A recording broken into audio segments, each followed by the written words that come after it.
Hello সবাইকে, আজ যাব নবদ্বীপ পোড়ামাতলায়।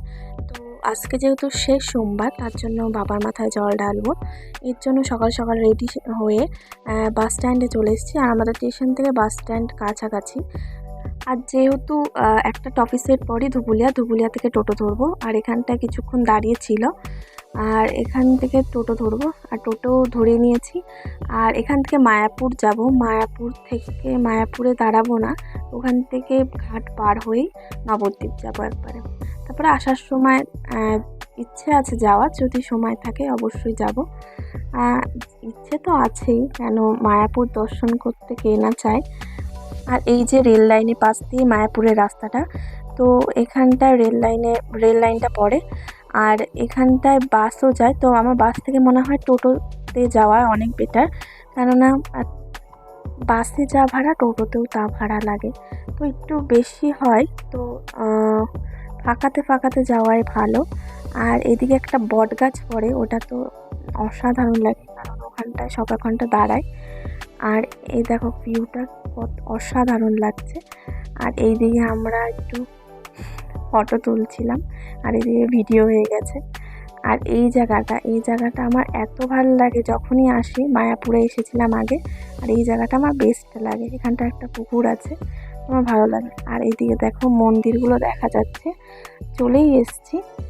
আর নবদ্বীপ পোড়ামাতলায় হচ্ছে মায়ের স্থান, তো মাকেও পুজো দেবো। অনেক দিন ধরে ইচ্ছে ছিল নবদ্বীপে আসবো পোড়ামাতলায়, তো আজকে ফাইনালি আসতে পেরেছি। আর ওই দেখো মায়াপুরের চূড়াটা দেখা যাচ্ছে। মনে হচ্ছে যে মায়াপুরে ঢুকি, কিন্তু ইচ্ছে আছে যে আসার সময় আসবো। তো এখানটা অনেক দোকান খোলা ছিল, আজকে একটু বৃষ্টি হচ্ছিল, তাই দোকানগুলো একটু অনেক বন্ধ ছিল। আর এই দেখো চলেও এসেছি, নেমে পড়েছি। আর এই পাশটা আমরা ভুল করে সোজা রাস্তায় চলে গেছি, ভুল করে একটা ঘাটে চলে এসেছিলাম, কিন্তু ওটা নয়। তারপরে একটা কাকু বললো যে ওই পাশে বাঁদিকে। তো এখানটায় এসে দেখলাম বাবা সেখানটা টিকিট কাউন্টার, তো টিকিট কেটে সোজা চলে গেছি মায়াপুরের লঞ্চ ঘাট। তো এখান থেকে লঞ্চটা ধরবো। আর এখানটা বহু ভিড়, লঞ্চটা আসলো সবে। আর এইদিকে সবাই বসেছিল, এখনো ছাড়েনি, যখন লোক হবে, ভিড় হবে, তখন ছাড়বে। আর এইদিকে লঞ্চটা এখন ছেড়ে দিয়েছে। আর জলটা একটু কেমন যেন ছিল। আর দেখো কচুরি পানায় ভর্তি, এত সুন্দর লাগছে বলার মতন না। আর এইদিকে দেখো দেখতে দেখতে চলেও এসেছি নবদ্বীপে। আর এই পাশে দেখো কত ভিড়। আর এই যে ইনাকে দেখতে পেয়েছি, আর চুপ করে বসে আছে। এবার এখান থেকে টোটোওয়ালাকে বললাম যে পোড়ামাতলায় যাব, তো ওখান থেকে নিয়ে গেছে। আর এইদিকে নবদ্বীপের গলিগুলো মানে সরু সরু। আর এইদিকে আমরা চলেও এসেছি পোড়ামাতলা। পোড়ামাতলা এখানটায় অনেক দোকানঘাট থাকে, আর তার সামনে একটা গাছ আছে। আর এখানটায় হয়তো প্রথমেই মায়ের দর্শন করে নিলাম, তারপর বাবার কাছে গেলাম, বাবার কাছে গিয়ে এখানটা জল ঢাললাম। তো অনেকেই এখানটায় জল ঢালতে আসে। আর এখানটায় দেখো মন্দিরটা বাবার। আর এই যে লাড্ডু গোপাল এখানটায় বসে আছে, কি কিউট না। আর এখানটায় ডালা নিয়ে মার কাছে পুজো দিতে যাব। এখানে ডালা ফুল সবই পাওয়া যায়। আর এখানটা মায়ের মন্দিরটা একদম গাছে ভর্তি, গাছে বলতে বট গাছ।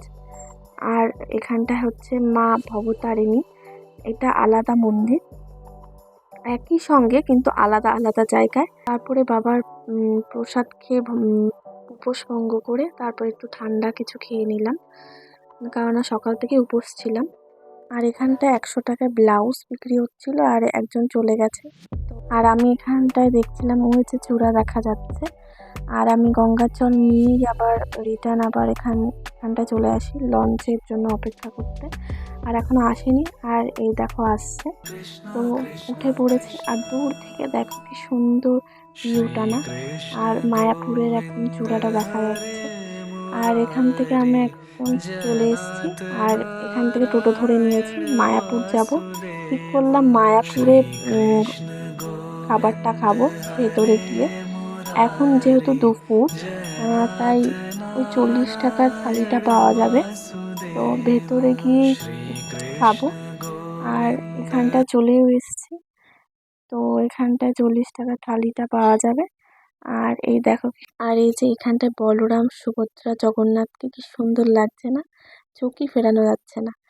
আর এই যে প্রসাদ কক্ষে এখানটা চলে এসেছি। আর এখানটা অনেক বড় জায়গাটা। আর এখন অনেক প্রসাদ বিতরণও করছে। প্রথমেই আমাদের অন্ন দিয়েছিল, তরকারি আর হচ্ছে ডাল দিয়েছিল। আর এখানটায় খিচুড়িও দিয়েছিল, খিচুড়িটা খুব সুন্দর হয়েছিল। আর লাস্টে চাটনি দিয়েছিল। আর ভালোই ছিল প্রসাদটা। প্রসাদ তো প্রসাদই হয়। তো ওখান থেকে খেয়ে আমরা বেরিয়ে পড়েছি। আর এখানটায় আমরা লাস্টে টোটো ধরে ওখান থেকে ধুবুলিয়ার সামনেই একটা দুর্গা মন্দির ছিল, এখানটা চলে এসেছি। এখানেও বাবার স্থান। এখানেও বাবাকে অনেকেই উপোস করে এখানটা জল ঢেলেছে। তো এখানে আসিনি, এখানটা অনেকবার আমরা এসেছিলাম। তো এখানটায় যে বাবার মন্দির, আর পাশেই গঙ্গা। আর এখানটায় একটু বসেছিলাম। আর এখানটায় দূর থেকে দেখা যাচ্ছে বাবা জলের ওপরে। আহ, এখন অনেকদিন আগে এটা তৈরি করেছে। আর দূর থেকে ভিউটা এত সুন্দর লাগছিল, যেতে ইচ্ছেই করে না এখান থেকে। এখানে আসলে যেতে ইচ্ছাই করে না। তো কি করা যাবে, সন্ধ্যা হয়ে যাচ্ছে, বাড়ি যেতেই হবে। আর এখানটা বাবাকে দর্শন করেই চলে গেছি। আর এখানে ভিউটা অসাধারণ লাগছিল। আর এখান থেকে আমরা একটা ফুল দেখতে পেয়েছি, এবার এনাকে দিতে হবে। তো দুটো ফুল ছিঁড়তে বলেছে। আর এই ফুলটার নাম আমি জানি না, এটা কাঠগোলাপ নাকি বুঝতেও পারছি না। তো অবশ্যই কমেন্টে জানিও এটা কি ফুল। তো এখান থেকে ফুলটা ছিঁড়েই ভয়ে ভয়ে ছিঁড়েছি। কারণ উনি তো ছিঁড়বে না, আমাকেই ছিঁড়তে হবে। তো এখানে টোটো ধরে নিয়েছি।